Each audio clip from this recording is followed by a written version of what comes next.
About 5 months ago, a friend of mine got expelled from his program because of bad marks. He was only halfway through his lease, and he didn't see a point of staying in the city since he was only here for school. He told me that if I wanted to take over his lease, he would only charge me half of the rent, which I thought was a pretty sweet deal. So naturally, although I am from this town, I thought it was time to leave my parents' place. I had already graduated, and although I had been looking for a new job for a while, I still felt like I couldn't miss out on the opportunity. So I took over his lease and moved into his place. The house itself is actually pretty nice. It's 3 floors including the basement, and it's located near the university of my town, which is not a very safe area overall, but I spent a lot of my university years here and never felt unsafe. The room in the basement is pretty small but cozy, and the only other room down here is a girl who is currently a student, and she's pretty quiet. Actually, all the girls living here are pretty good roommates. I wasn't thrilled about living with 3 girls, but now I don't see why I would have thought it was an issue. They're all pretty great and a good time.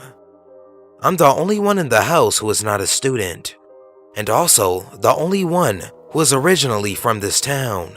The other roommates are all actually from cities that are only about an hour or 2 away at most. So unless there's something special going on, they all go home on weekends. My friend who got expelled also only lives 2 hours away, so he would always go home for the weekend as well. One thing I forgot to mention, which is pretty crucial to the story, is that the house actually has 5 rooms, but right when they all moved into the new place together, one of the girls had a seizure on her bed and passed away. This was pretty upsetting for everyone, and the landlord told them not to worry about finding anyone else. Their rent never went up or anything, and the room was left vacant. According to the landlord, he just found it insensitive to try and find someone because he didn't want to turn someone's death into a financial inconvenience for him. So after their girl's death, the parents came and took her belongings out of the room, and it just remained empty since then. I actually never looked in there because it just remained locked, and I don't really have much curiosity to see the room. It's on the 2nd floor, and I never go up there, so I never paid any attention to it. The first weekend I spent there was pretty uneventful. I remember that I spent one night at my boyfriend's place, and then the next night he slept over after we went out drinking at one of the college bars near the place. We were pretty wasted, so we passed out as soon as we got home. The next weekend, I was at home in my new room, and I couldn't sleep, so I decided to read a little bit. I was really enjoying the quietness of this new house, since the other girls weren't home at all. I come from a Latino family, so this quiet and serene environment was pretty rare. Then out of nowhere, I thought that I heard a few noises upstairs, so I figured one of the girls had probably decided to stay the weekend at the house, or she was just getting last-minute things ready before heading home. I really didn't think much of this thing. I wasn't very close with the roommates, so I didn't even bother asking them if any of them had stayed home. I just felt like it was none of my business. The girl in the basement was for sure gone for the weekend, because she apparently sleeps with her door locked and keeps it open when she's not home. One weekend, that same month, I woke up to pee, and I could hear a toilet flushing upstairs, which was kind of weird since I knew that none of the girls were home. I was going to go check it out, but in my tired state, I was too lazy and just didn't care enough. It's funny, horror movies are supposed to make you paranoid, but the biggest lesson I got from them was that there's always a rational explanation for things. This would prove to be my biggest mistake because for a couple of months, I was always brushing things off and ironically creating irrational explanations to rationalize what I thought were irrational thoughts. For example, I heard a creaking coming from the 2nd floor, and figured one of the girls must have forgotten something and decided to come by to pick it up. The girl must have driven 2 hours down and 2 hours back to her town in the middle of the night to pick something up. One Saturday, I woke up to get some water and noticed that the roommate in the basement was gone. Her door was open and her car was not in the driveway. There weren't any cars in the driveway, but I should mention that one of the girls doesn't drive. A couple hours later, I woke up because I heard steps coming down into the basement. At this point, I yelled out the girl's name who doesn't drive, because she is the only one who could have been in the house. I didn't get a reply, and just heard the steps going back upstairs. At this point, I was starting to get uneasy about being home on weekends, so I decided to spend them at my boyfriend's house. One of the girls made a house Facebook page, which was supposed to address any issues like washing dishes or leaving messes, but it remained pretty inactive since everyone seemed to get along. I posted on there that some creepy stuff was happening on weekends and asked them if they could start just letting me know if they'd be home for the night or not. They seriously thought I was joking around. The replies were not receptive at all and consisted of "laugh my ass off" or "oh my god, you're so funny." Even my boyfriend agreed that I was being paranoid because he too believed that everything has a rational and perfect explanation. The thing is, when you say that everything has an explanation, you are only invalidating paranormal explanations or ghostly activity, which is not what I was implying at all. I've never believed in ghosts or spirits or any of that jazz, and I never claimed to when I spoke to my roommates or to my boyfriend. They kept on saying that the house was old and made noises, but I know the difference between old house noises and someone walking down the stairs and back up. Fortunately, my roommates did start posting things on Facebook to let me know if they'd be gone. It was always to the effect of, "Hey, getting fired. I won't be home this weekend, so don't worry about the ghost." One weekend, they all let me know that they would not be home, and my boyfriend was on the midnight shift, so I had to spend the night on my own. My boyfriend called me on his break, and while I was on the phone with him, I heard noises on the main floor. I told him I was going to check it out, and he told me to go ahead, cause that motherfucker still thought I was being paranoid. As I said this, I heard the footsteps going back up to the second floor. Once I got into the main floor, there was nobody in the kitchen and all the doors into the house were locked. I was extremely paranoid and did not feel safe. My boyfriend calmed me down and convinced me that everything was okay. So I never went to the second floor, and it's probably best that I stayed on the main floor. After that weekend, I told my roommates in all seriousness that I was convinced that someone had been in our house at some point that night. I told them what I heard, and the fucking bitches still claimed that it was the old house making noises. My boyfriend was almost permanently on midnights, so I did what I never wanted to do and started spending weekends at my parents' place. The girls still posted on the page whether or not they were leaving the house or not, and I decided that I should do the same. So I also started posting when I was and was not sleeping at the house. One Friday night, the Facebook page looked something like this: Roommate 1, not sleeping at home. Roommate 2, not sleeping at home. Roommate 3, staying home because of midterm exams. And me, I'm staying at my parents' place. The next morning, I received a frantic text from one of the roommates saying that the roommate with the midterms had been attacked. Apparently, she was in her room studying and heard a noise right outside her bedroom. When she went out to inspect it, she was greeted by a man walking out of the dead girl's room. I later found out more details about the whole thing from the roommate who was attacked.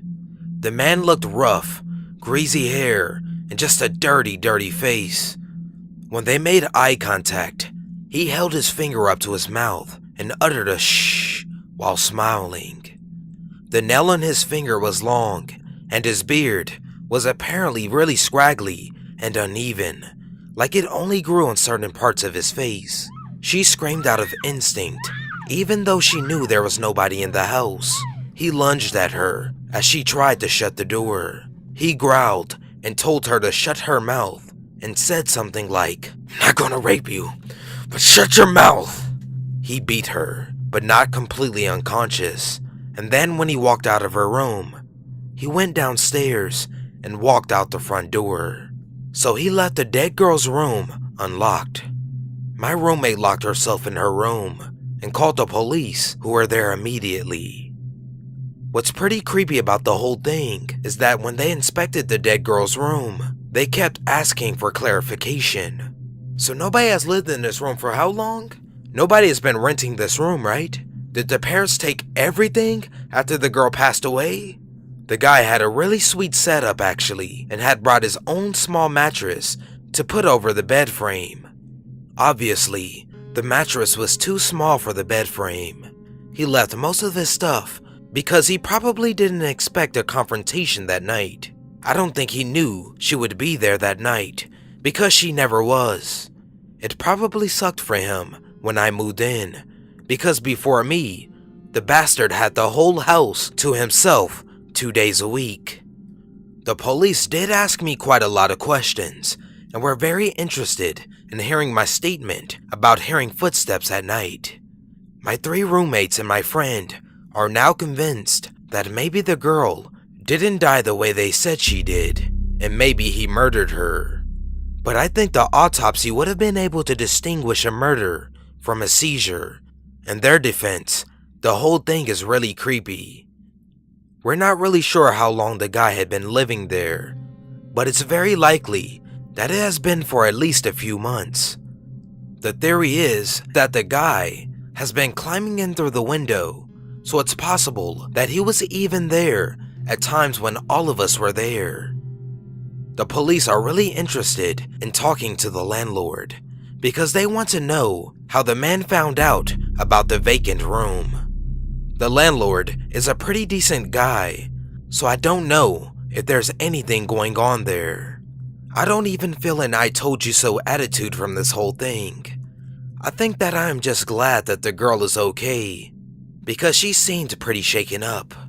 I just wish people were more willing to listen to me when I told them that I thought somebody was coming into our home. I even said it might be a squatter, which everyone laughed at. This has been a pretty terrible month for me, and I don't know if I want to be at this house anymore. I don't have much left on the lease, and I recently lost my job, so it might be best for me to just leave. I doubt the guy will come back because all of his stuff has been taken out, but I still find it creepy in this house. I definitely don't spend weekends here anymore. I moved abroad for work some years ago. I've had a variety of housemates during this time. Some are great, some okay, and a few bad apples. My most recent flatmate, however, was like nothing I'd ever experienced. Penny. She had posted an ad looking for female working flatmates and lived in a luxury apartment. I live in a developing country in Asia, and its capital city, which is notorious for its difficult housing market, among many other things. It is not advisable for girls to live alone as a safety precaution. Also factor in that I am alone in this country and rely heavily on a secure and comfortable living situation. Back to the story. I responded to Penny's advert looking for flatmates and arranged to see the place. It was a nice apartment with a reasonable rental price. Penny seemed nice enough. She said she was a lawyer and was looking for non-intrusive and responsible people to live with. I was looking for the same and thought it was a great place. I took the room and moved in the following month. Penny had some issues with another flatmate, which culminated in Penny locking the girl outside of the apartment and the police being called. Alarm bells were ringing, but I believed Penny when she told me the girl had not paid rent and was threatening to ransack the place. Plus, I had nowhere to go as I had secured this room already. So I am living alone with Penny and a 20-year-old girl who had been employed by Penny's family to live with their daughter as a maid. The first week was fine. I realized, however, that Penny wasn't a lawyer and that she was actually unemployed. She would lie about going to work, how her day was, and what she ate during her lunch break at this non-existent job.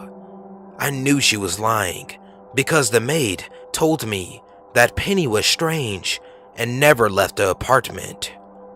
I let it go. I figured that she may be embarrassed of being unemployed. Penny had no idea I could communicate with the maid as she was unaware I could speak the local language. When I found out the maid was completely illiterate, I told Penny I'd be teaching her how to read. Penny told me there was no point because the maid wouldn't be interested, as poor people supposedly have no respect for education, and to not teach her anything because being literate wouldn't improve her life anyway. Actually, the maid was interested in learning to read, and I started to teach her. The maid wanted this to be kept secret and hid her notebook and pen during the day inside a box. I strongly believe Penny wanted to keep her illiterate as she wanted her to be as vulnerable as possible. The maid had left school at 7 years old and had been working full-time since the age of 12, which Penny thought was great as she had learned to cook very well. In the third week, crazy started. Penny presented me with a food bill, saying she'd ordered $300 of food for us. This was untrue, and I said I wouldn't be paying her. A weekly shop here is around $15. She would also hang around outside my room, wanting to talk before I left for work in the mornings, and then do the same thing in the evenings. I thought she was a lonely girl and felt sorry for her. She'd literally follow me to my bedroom door and keep talking until it was shut in her face. She'd talk to me for around 40 minutes at a time, uninterrupted, as if she was talking to herself. I could rarely get a word in. She appeared very unaware of social etiquette and thought it normal to have a conversation where she was the only one speaking to the point of breathlessness. One day, we had a drink and she told me many things. That she was extremely academically gifted, had traveled the world, was related to the royal family, had a wardrobe worth thousands, and also that her boyfriend had died last year. I found out her ex-boyfriend was actually still alive, but figured this was her way of dealing with a bad breakup. The rest of her stories were lies. Actually, 90% of what she'd say was untrue. She'd lie about trivial things, which convinced me she had a personality disorder. I'd come back from work, and she'd tell me that she'd arrived 1 hour before me and was having a nap, even though she'd just spent the whole day asleep after taking various substances. Penny's mother often rang the maid to find out what Penny was doing, and she'd send Penny's cousin every few weeks to check on her. During this time, Penny would also lie to them that she had a job and that I was her close friend. Thinking of this freaks me out because I'd generally avoid her if I could at this point. However, her family seemed to know a lot about me in the space of a few weeks. She clearly concocted a story about me to her family. I guess as the weeks went by, she became comfortable and started being more herself. She would sleep all day and be awake during the night. She'd drink up 3 bottles of whiskey per week, mixing with various medication she was taking. The maid told me all of this as she was cleaning Penny's room. Penny also claimed to not know how old she was. Penny treated the maid very badly. The maid was not allowed to speak to anyone or go out in public. She was expected to eat small portions and leftovers. I'd take her out often for a snack or ice cream, which is when she'd tell me about Strange Penny.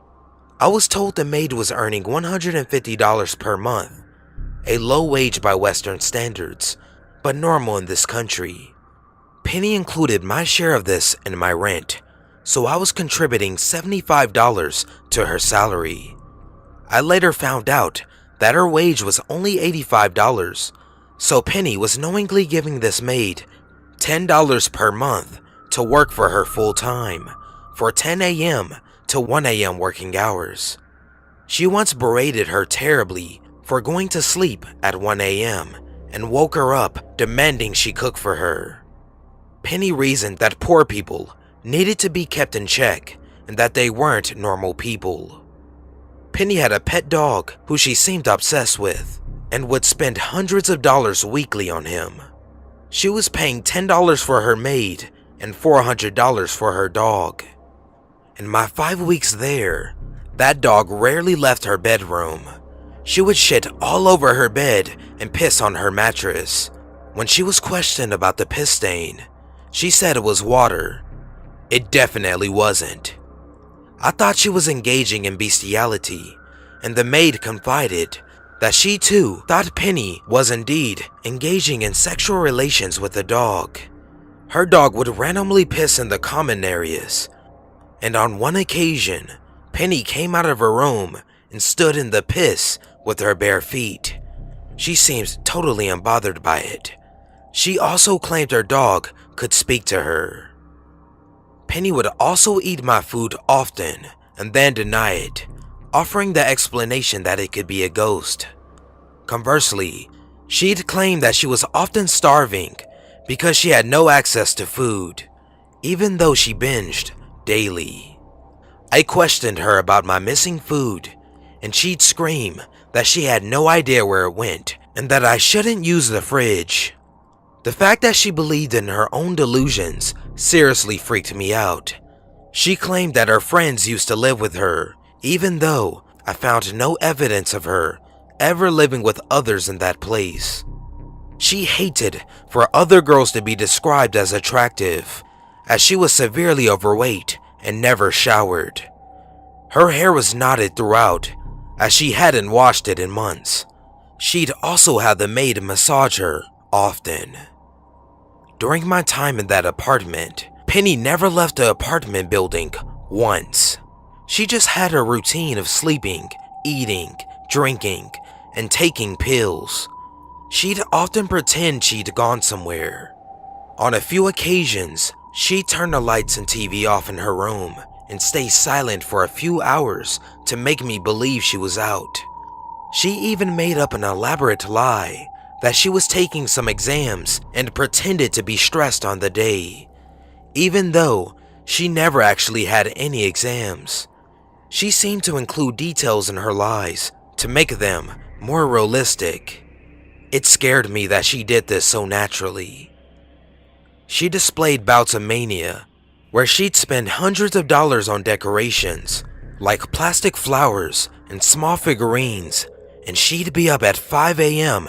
decorating the common areas. She did this routine several times. I'd hear her, often during the night, pacing back and forth down the hallway. She claimed she was decorating the place for all of her friends to enjoy, even though no one would come to see her aside from her cousin. In week 5 of me living there, I heard screaming and shouting one evening. I thought Penny was on the phone, so I ignored it. I then received a hysterical phone call from the maid saying Penny accused her of stealing something and was going to beat her, so she ran to her room. I asked Penny what happened, and she said that the maid had a bad attitude and started crying for no reason. She said she just done some difficult exams, had been stressed, and wanted to chill, not deal with the rude maid. That night, Penny also severely verbally abused the maid for refusing to come and take more abuse. I heard Penny make a phone call to the maid, in which she screamed the following: "Useless rude bitch! What are you doing relaxing in your room? I want my drink! Bring it to me now! Useless bitch! I'm ill and I need my drink! I'm too ill to get it myself! Penny was not ill, and the drink in question had been left on the kitchen counter. Penny wanted the maid to deliver it to her in bed. I saw the maid later that night to give her some dinner. Her eyes were red from crying, and she was shaking. That same night, the maid told me she wanted to leave the next day because she was sure she'd be severely beaten soon, although she had no idea how to leave as she was illiterate and relied on Penny's family for her travel arrangement. The maid told me she had called Penny's parents and told them what happened, and they told her not to leave, but she refused. She then said to me, "Her parents don't care about me. Why should I stay? To die? I don't want to die here." She asked that I not leave her alone with Penny until she left. That night, I feared for my own safety. I was awoken during the night by Penny slamming doors and running around. She was high and intoxicated and had likely gone to the maid's room in an attempt to hurt her, although she couldn't gain entry. The next day came, and the maid had packed her 3 bags. Penny's mother rang the maid and instructed her to go and cook lunch for Penny. Penny burst out of her room as soon as she heard her in the kitchen, and all hell broke loose. Penny was screaming and told the maid she was nothing but an uneducated village girl who was not a princess and who should never dare to defy her, that she shouldn't even make certain facial expressions in her presence. Penny held the power, and she was going to call the police to come and arrest the maid. She carried on abusing her while I tried to intervene. Of course, Penny wanted the maid to keep working and had her scrub the floors right up until she needed to leave. Penny said to me, "Can you believe this fucking bitch is trying to leave? Leaving me without a maid?" I was both scared and speechless. Before the maid left, Penny insisted on checking the maid's belongings for stolen items. We went outside, where Penny emptied the maid's 3 bags, including her underwear and food, into the road, removing various items she claimed were hers. She called the maid a whore and accused her of fucking around, which is very taboo here. Penny even attempted to take away a gift that I had given the maid. I gave her this gift as she told me she'd never had a birthday gift in her life. Penny's parents kept calling throughout the day, begging the maid to continue living with their daughter. They did this as they heard their daughter's level of disturbing abuse. To execute their plan, they told her they couldn't book her a ticket home and she'd have to stay. Luckily, with my help, the maid and I arranged for her fiancé to collect her. I have no doubt she would have severely beaten the maid had I not been present. That day, I decided to move out and left 2 days later, stressed and disturbed from witnessing all of this.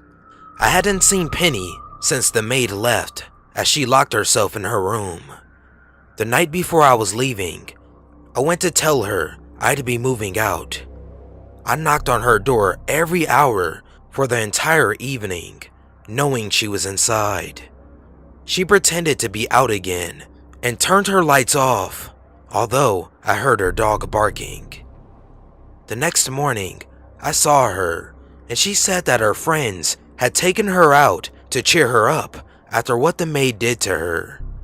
She said that she knew I'd been knocking on her door because her dog had panicked and knocked over his water bowl, causing Penny to slip and injure herself when she returned. She concocted this version of events to tell me. 2 days after leaving, I received a phone call from Penny's mother, who was worried she couldn't contact her daughter. Penny would do this often, as if she wanted her family to think she was dead. I found out that her mother immediately flew into the city, checked whether her daughter was alive or not, then left. In this country, some view mental illness as taboo, So while Penny's family are aware of their daughter's fragile mental state, they do nothing. I assume they enable her because they do not want to deal with her.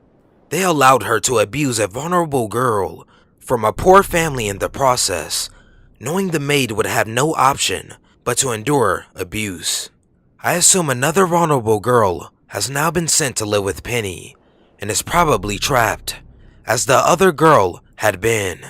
Penny also continues to advertise her apartment, looking for people to live with. I hope I never see her again, and hope that other prospective housemates see beyond her act of normalcy that she put on when I first met her.